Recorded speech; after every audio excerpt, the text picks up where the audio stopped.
Serena, and she'll always get the best of me, the worst. Nu sidder jeg her, og jeg skal interviewe en af mine gode venner. Man kan se hans hus her, og hans have her i baggrunden. Og han kommer vist lige om lidt.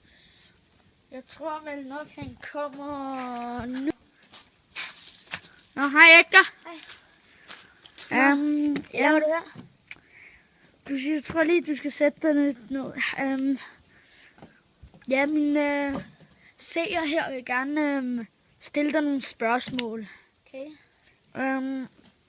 Hvad laver du, når du keder dig?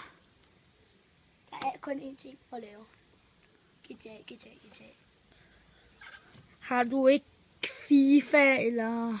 Jo, men altså, det er sådan et andet spil. Hvis det nu er, man ikke har GTA, eller man ikke kan spille GTA eller noget, så spiller man FIFA.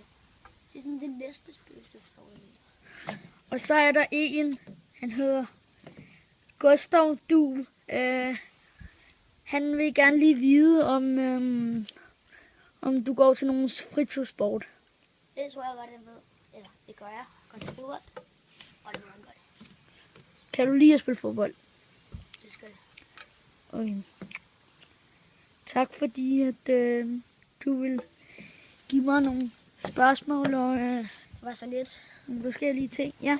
Ja, nu er vi nødt til at slutte for i dag, men I kan give mig et like, og hvis jeg får 100 likes, så er vi begynde at gøre det med nogle andre. We'll both be beautiful and stay forever young. This